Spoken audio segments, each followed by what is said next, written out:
เจออาวุธพี่น้องเลยนะเจออาวุธแต่ใช้สงครามมาแล้วพี่น้องมาแล้วเดือดร้อยแท้ปูปลานี่จะมาเห็นอะไรปลาหน่อยสักนิดคันเยินนะ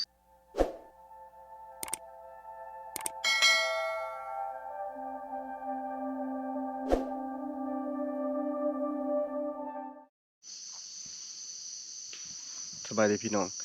สบายดีตอนเช้าตอนนี้ก็คือสิพากันไปรัดเช้ากับบ่พางกับ่ได้ตื่นแล้วพากันแยกย้ายไปหาอยู่หากินคือเก่าลองเรื่องว่าสิมานหรือบ่มานพี่น้องเอ้ยแต่ว่าจะได้เฮาก็ต้องไปนะเวียงขี่ลงไปทางใต้บัดนี้ขึ้นมาพุ่น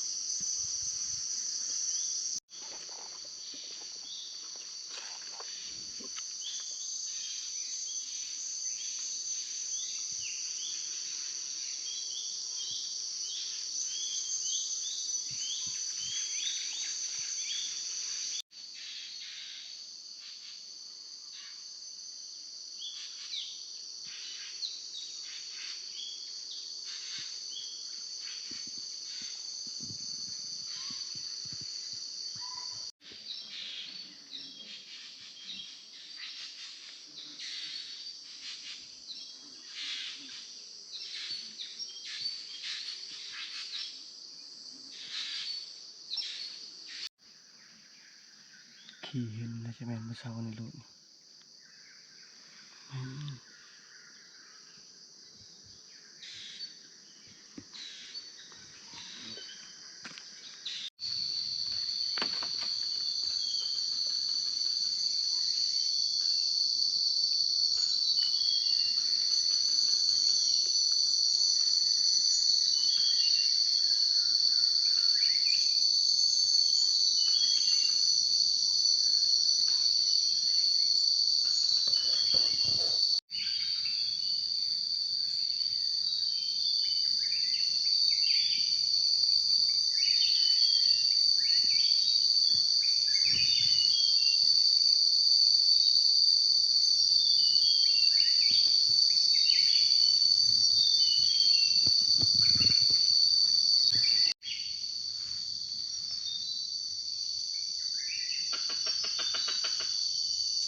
เจออาวุธพี่น้องเลยนะ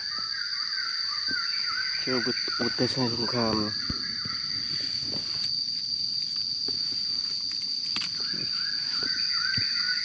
เป็นอาวุธ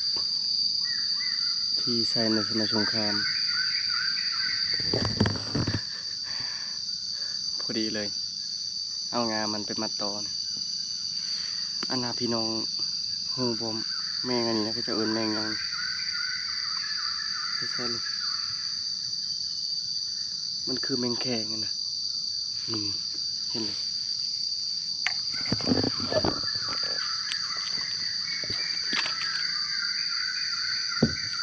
ไปเลยอ้าวจะได้เบิ่งลายแหงอะไรคือที่เป็นแมงแคงน้อยปะมันอยู่ตำงาใหม่เต็มเลย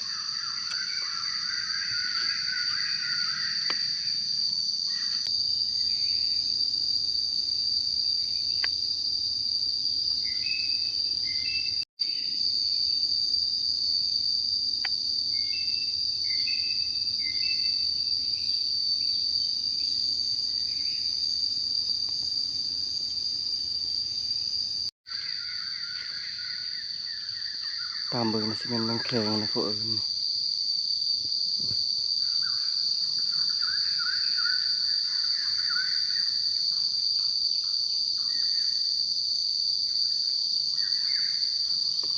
ลายแท้ลายปลาเนี่ย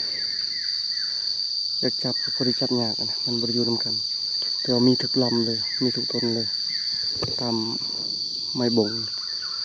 เต็มอยู่เมนเลยนะการบุกหินมันแข็งกินก็คือกินมันแข็งแหละ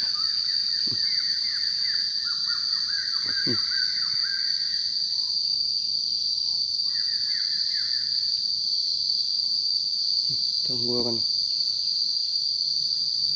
มึงชงคือชีแสบนี่แต่บัวชีจับยังไงมันบริยูแบบอยู่ลายหลดมันอยู่ไม่แต่แบบนี้สุดเลยแต่ละลำแต่ละต้นอ๋อลายแท้ลายป่า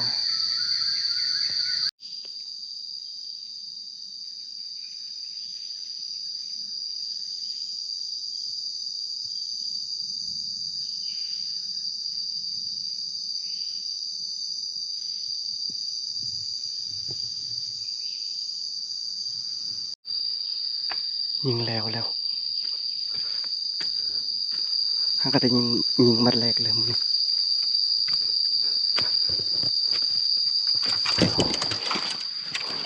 มาแล้วไปเอามาแล้ว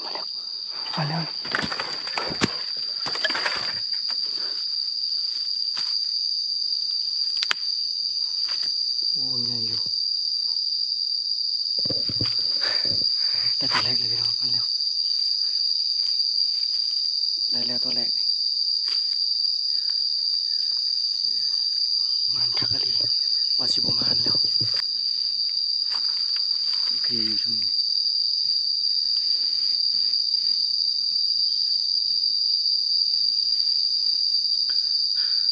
เห็นลายโต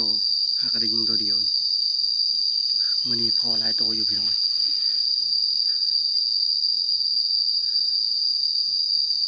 แบบนี้แหละหาอยู่หากินนะมือมานกับมานอหลีมือบ่มานกับบ่ได้กลับก่อนบัดนี้ได้เพิ่มนกกระแสตัวหนึ่งเมื่อคืนนี้นะคักอหลีเสียงผ่านห้องจากโทรบอลอยู่พุ่นแน่อยู่พี่แน่อยู่พุ่นแน่2-3บอลแต่ว่าเขาเจ้ายิงเบิดคืนเมื่อคืนนี้ก็เลยพากันยานกับบ่พาบ่กลับไปทางใดนะไปหากินมื้อเช้านี้ก็ยังระแวงจนว่ายันได้ย้ายอยู่คันเพิ่นบ่ตกคันไปใดก็สิย้ายไปหมู่ใหม่หมู่นี้เฮาให้คนอื่นอยู่บ่กล้าเสี่ยงมาฮอดแคมป์บ่มีไผอยู่ชาวมอนก็บ่เห็นน้องไผเมียบ่พางก็บ่เห็น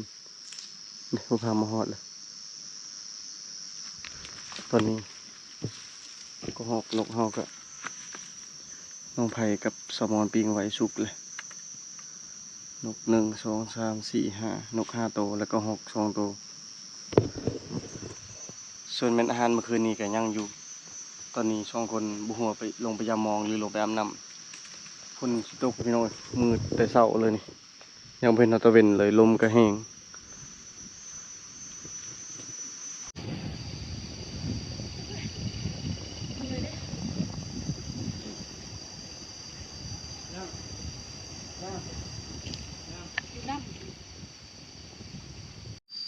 อะไรก็หนึ่งวัน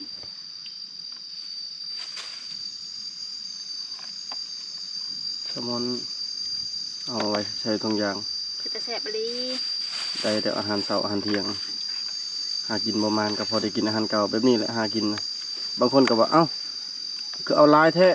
เอายังแบบว่าเวลาไปหากินนั่นเอาตัวหนึ่งก็พอเพิ่นเอา2ตัวก็พอไปเอา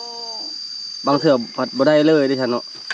ตัวหนึ่งสองตัวคือเมื่อคืนนี่จะกินเมื่อที่เมื่อคืนนี่ถึงเมื่อเช้านี่ได้สะนั่นแหละมันก็บ่แน่นอนการหาเมื่กินอคืนที่เจ้าไปตอนเช้านี่ปั๊บมันบ่ได้เด้มันจะกินยังแม่นก็คือเพิ่นว่าก็ดีคือกันนั่นน่ะเพิ่นก็เพื่อเพิ่นบ่อยากให้มันดับอะนะเพื่อเฮาเองว่ะเพื่อจงไว้ให้ลูกให้หลานต่อไปแต่ว่ามันก็หากินบ่แน่นอนคันว่าได้ช่องโตแล้วก็กลับได้ช่องโตแล้วพอแบบนี้มันได้ตลอดใครนี่มันก็มือลายก็ลายมือบ่ได้ก็บ่ได้เลยบางเทื่อห้อมที่ว่าออกปลาบ่ได้เลยก็บ่ได้เลยแบบนี้เฮามาสุดหนึ่งอะเนาะ บ่ได้เลยได้อย่าได้นกน้อยๆตัวหนึ่งก็ยังบ่ได้แม่นนะหากเพิ่นเว้าก็ถือความเพิ่นนั่นแหละเพิ่นเว้าด้วยความเป็นห่วงก็คือกับเพิ่นเว้าว่า บ่เฮียงนี่ได้เมียแล้วต่างอะนะอันนี้ก็ ต่างอาศัยแล้ววะ แบบว่าได้เมียแล้วบ่เป็นตาเบิ่งแบบนี้อะนะอันนี้ก็บ่เฮียงก็เข้าใจเพิ่นได้เพราะว่าเป็นหยังคือว่าแบบนั้นตะกี้เฮาไปถ่ายมันก็เฮาเฮ็ดมันเต็มที่เดี๋ยวนี้แล้วบ่เต็มที่คือเฮาก็ไปหากินเฮาก็เป็นห่วงว่าคนอยู่แคมป์เขาเป็นจังใดคนอยู่แคมป์เขาคิดหยังอยู่แบบนี้อะนะแบบว่าคือแค่คนมันก็หลายคือสมมุติว่าบ่เฮียงมากับแซลมอนตัวนั้นมา2คนแล้วปะแซลมอนไว้บ่เฮียงก็เป็นห่วงแซลมอนแน่การหากินมันก็กระจิกกระใจไปอยู่แคมป์เบิดแล้วแบบนี้อะนะคือมากับน้องไผ่ก็อุ่นใจในน้อยหนึงแต่ว่าก็ยังย่านคือเก่าเพราะว่าคนที่มาหากินอยู่พี่บ่ว่าจะเป็นคนแถวทุ่งเพียงแถวสวรรค์แถวเวียงแถวหยังก็มีเบิดที่เขาเจ้ามาหากินอยู่พี่แล้วก็คนแถวเขตเมืองพีนอีกต่างบ้านต่างเมืองต่างแขวงเฮาบ่ฮู้นิสัยของคนนิสัยเขาเจ้าเป็นจังไดอะนะเฮาก็เป็นห่วงแบบนี้มันก็เลยการหาอยู่หากินมันก็บ่เต็มที่แต่ว่าถ้าว่าอันอยากให้บ่เฮียงปรับปรุงในด้านใดในข้อใดก็สามารถแนะนำให้บ่เฮียงได้บ่เฮียงก็บ่ได้ห้ายที่เพิ่นคอมเมนต์อันนี้ก็เคารพการตัดสินใจของ FC ทุกคนนั่นแหละผู้บางคนก็เห็นมีแซลมอนเข้ามาก็มีซีซันแบบหนึงอีกอะนะบ่เฮียงได้เมียมันก็มีชีวิตชีวาแบบหนึงอีกแต่บางคนก็แบบว่ามักในมุมมองแบบว่าที่เฮาเคยใช้ชีวิตผ่านมาอันนี้ก็บ่เฮียงบ่ได้ห้ายแล้วก็เคารพการตัดสินใจของเพิ่นแต่ว่าอยากให้บ่เฮียงปรับปรุงในด้านใดอันนี้ก็ช่วยคอมเมนต์ได้บ่เฮียงอ่านแบบว่าบ่ได้ซีเรียสแต่ว่าบ่เฮียงก็อ่านทุกคอมเมนต์นั่นแหละบางทีจะเข้าไปเบิ่งซ่าแหน่เข้าไปตอบซ่าแหน่ช่วงนี้ก็เวียกยุ่งแหน่พี่น้องเอ้ยก็มีแต่ซ้ำนี้แหละบ่เฮียงบ่ได้หายเด้อคอมเมนต์นั่นได้ก็ได้ขอแต่บ่ด่าฮอดพ่อฮอดแม่แล้วก็บ่เป็นหยังเรื่องที่คอมเมนต์ทุกคนมีสิทธิ์คอมเมนต์บ่เฮียงบ่ได้หายแต่ถ้าบ่พางกับน้องไผไปยามหมองอยู่พุ่นแหละบ่ทันขึ้นมาก็เดือดร้อนแท้ปูขนาดปลาหางแดงก็มีจักปลาอย่างนี้ตัวตายก็มีเนาะตัวเน่าก็มีถึกลายอลีนี่นะเห็ดปลาแดกนี่ปลาพอดีเห็ดปลาแดกเลยครับนี่นะอันนี้มันยังงับนี่ชะโดได้งับนี่ก็ถึกลายเลยเนาะได้เลยประมาณโลปลายนี่ปลามองหน่อยมองสองผู้ปอปรากฏก็มีมานาลีบ่อพางนี่ พอได้กินอยู่สบายดี ได้ยังไงมาชันนี่ได้แต่ปลานี่ ได้นกตัวนึง อันนี้ไปจะยิงปลานี่ ยิงนกบ่ถึกยิงตัวที่สอง ยัง ได้ ตัดตึ้ม แม่นว่านั่นแหละบ่ถึกปืน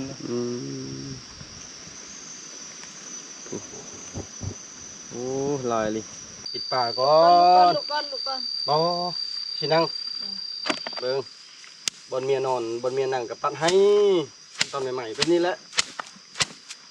หมดอุปสรรคจะหน่อยนี่ใส่กับโบเฮ็ด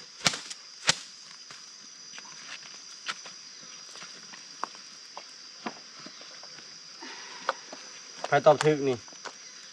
ไปแช่หอมแก้มปลาแล้วนี่ตั้งมาจักโตกินแล้วนับ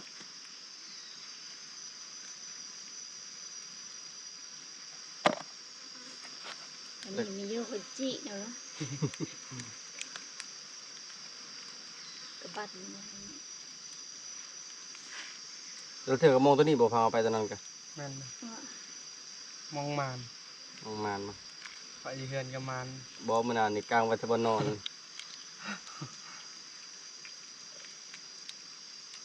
ลุงอันนี้บ่เฮาแป้งไผก็บ่แป้ง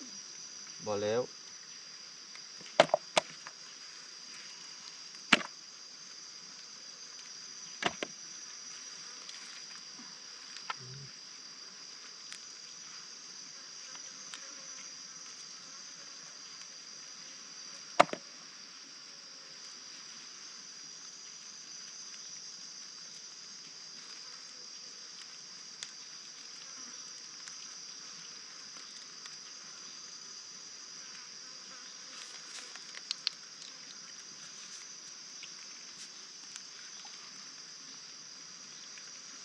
รับประทาน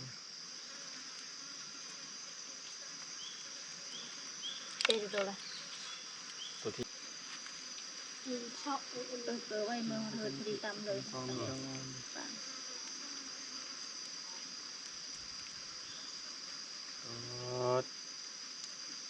จัก4-5ด่างอยู่เนาะ เบิดมือ หมดมือแล้วเพิ่นงมนี่แหละงมแล้วก็เอามีดมาพร้อม จุดแต่นี่ก็จังซี่ก็ละแล้ว ปลาสูตรนี่ตายไวอะไรเน่าบัดนี้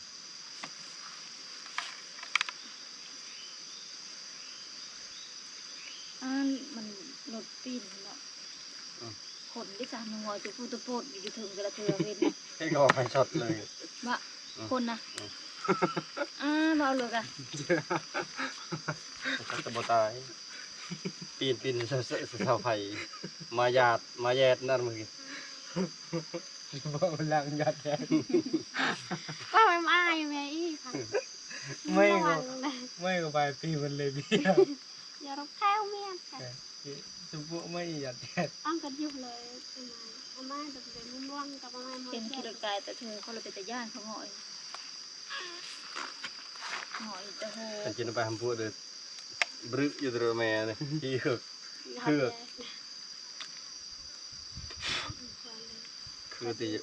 ือตีว่าตะเบอตัวมหันอายุว่ะมันอาเคยปลาอีกละมันเลยคือว่าเป็นการเน่าเป็นการโดยงี้ไม่กระเทานี่ลูกกูจะใจมันไปเด้อเลยย้อนหน้าเดิมบนในหมวงอียุยาวน้องก็จะพยุแล้วจะพยุตะเลไปใจเชิงตะบูนเนี่ยดอยแล้ว เอาไว้ก็มีกี่เท่าเนาะ ถ้าอยากก็ เฮ้ยนี่ไหนเลย เบิ้งนี่11 โมงเลย จะงงแล้ว บ่ยอก9 โมงบอกมึงคอยเช้า3 โมงเลยนี่ 11 โมงกลางคืนนอน11 โมงกลางคืนแล้ว ที่หมดป่ะ พอชีวิตละกินแต่นกกระหอกพอเกิดง่ายเลยง่ายเลยตอนลมมาแห่งป้าด ฮะสิง่ายมั้ยนี่ พอเจอกับป้าขับคล้องวันนี้นะป้าดอากาศพึมดักปิดอะไรบ้างอ้าวไม่อยากตกตลอดวันนี้ จะด้วย ป้านี่จะมาเห็นอะไรป้าหน่อยสักนิด คันจะเฮินนะซอย ช่วยเลยกระทิมมากินมาเจ้า มาเจ้าสำนีซอยพอดีแซ่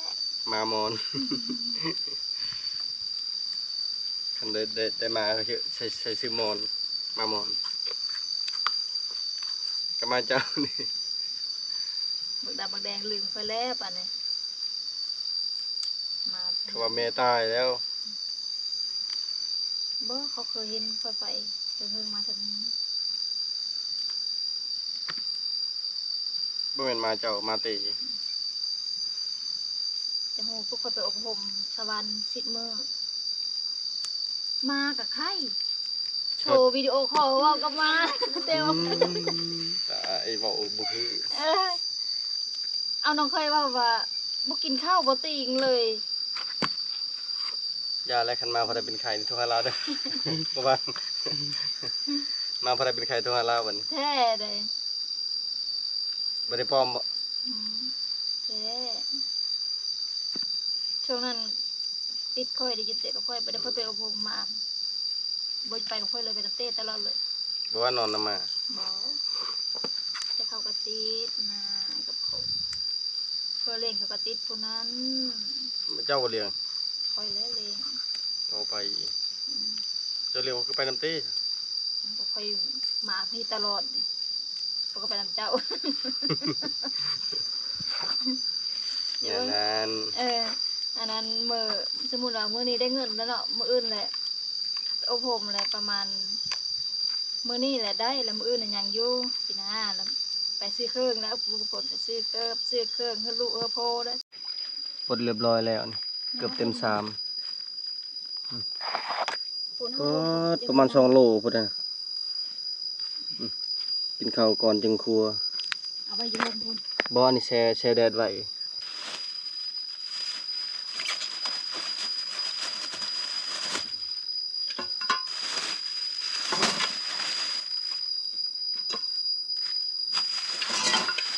ก็มีบ่ อืม คุณ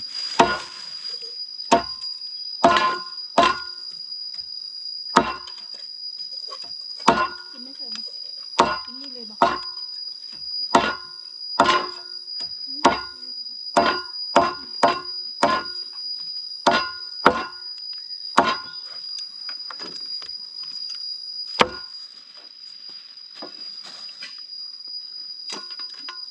มาเด้อพี่น้องกินข้าวเช้ากัน มีต้มหน่อไม้ปิ้งกระหอกปิ้งนกแล้วก็ก้อยไก่เมื่อคืนนี้แกงไก่เมื่อคืนนี้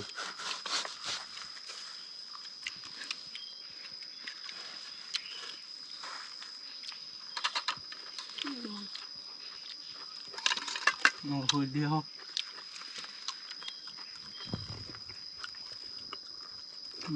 มากิน มา ข้าว เริ่ม กัน กินข้าวน้ำกัน อืม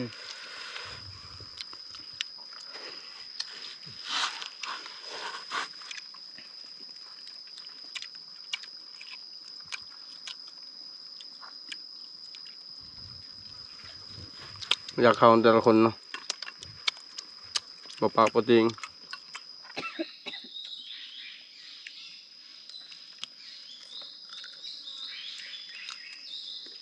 จักเตดหมดเลยนะโจดอกฮะยอดแยดบ่ยาวไหม่หรอครับยาวครับ ระวัง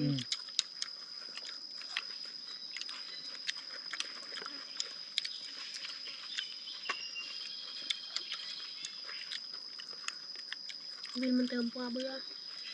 ปล่อยสายกู้ดงกวยกู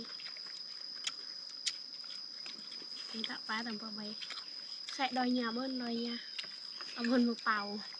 một bè bàn cứ đòi thì ở đây bên đây nè on cự để dọn nó on sợ bỏ cô đông vào gì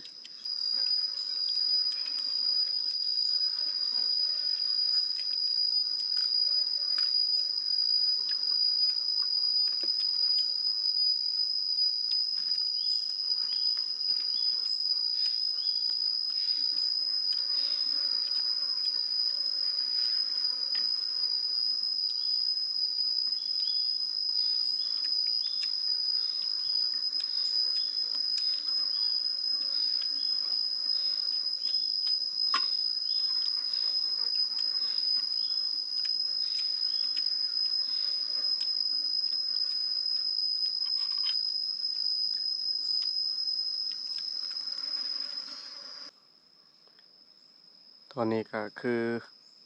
ครัวอาหารไว้เรียบร้อยแล้วครัวนกครัวปลาเฮาเรียบร้อยแล้ว มีแต่พักผ่อนก่อนหน่อยหนึงแล้วก็สิพากันย้ายบัดนี้อาจสิได้ย้ายแหล้วเพราะว่าเมื่อกี้นี้นั้นเห็นมืดฟ้ามืดพ้นทางลมพร้อมคิดว่าสิบ่ได้ย้ายแต่ว่าตอนนี้อากาศโอเคอยู่ตัวนี้นะเปิดเลยพาแจ้งจางปางนี่อาจสิได้ย้ายไปพุพังเบิ่งนั่นไปหากินเท่านั้น แต่ว่าเบิ่งก่อนนะ พี่น้องสำหรับคลิปนี้ขอจบไว้เพียงส่ำนี้ก่อนอื่นก็ขอบใจเบิดทุกคนที่เป็นกำลังแห่งใจให้บ่เฮียงถ้าติดตามในพี่นาเด้อพี่น้องเด้อบาย